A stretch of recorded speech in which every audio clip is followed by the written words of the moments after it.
Le Conseil de sécurité de l'ONU a voté ce vendredi à l'unanimité la résolution établissant un régime de sanctions contre ceux qui dirigent et financent les gangs en Haïti. Cette résolution, rédigée par les États-Unis et le Mexique, fait partie des mécanismes utilisés par le Conseil en vue d'aider à résoudre la crise, notamment humanitaire, dans le pays.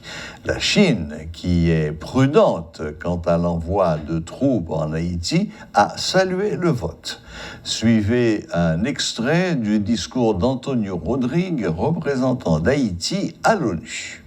Il ne fait aucun doute que ces mesures contribueront à mettre un frein aux activités violentes et meurtrières des groupes armés qui prolifèrent dans le pays et causent de nombreuses victimes et des déplacements massifs de la population.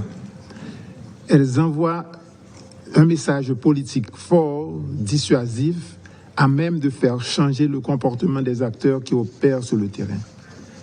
Par cette décision, le Conseil a démontré sa volonté d'accompagner le peuple haïtien vers un retour à un environnement sécuritaire et à la stabilité politique.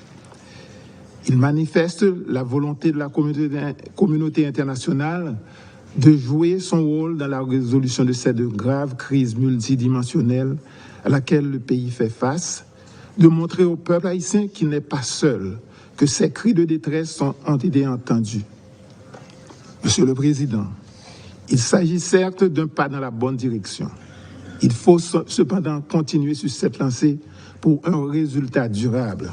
En effet, pour être efficace, qu'elles puissent être comme moyen de dissuasion, les sanctions seules ne pourront pas éradiquer cette violence élevée qui ronge Haïti et cause des souffrances indicibles infligées à la population, particulièrement les femmes et les enfants. La police nationale d'Haïti, nous le répétons à satiété, ne dispose pas d'une capacité à la hauteur de la menace que font peser les groupes armés.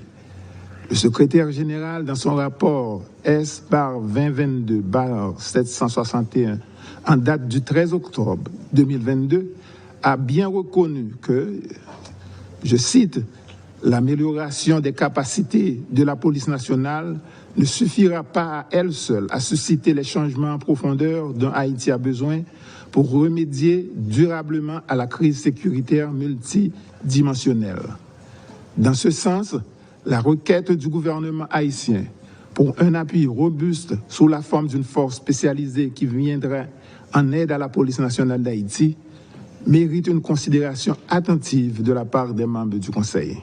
Monsieur le Président, en guise de conclusion, ma délégation tient à souligner que nous sommes dans une course contre la montre, car il s'agit d'un pays qui chaque jour s'enfonce davantage dans le gouffre de la violence et de l'insécurité. Il s'agit de la vie de milliers de gens qui est en jeu. Chaque jour de perdu pour apporter une réponse adéquate à ces situations, ce sont des victimes innocentes de trop qui sont causées.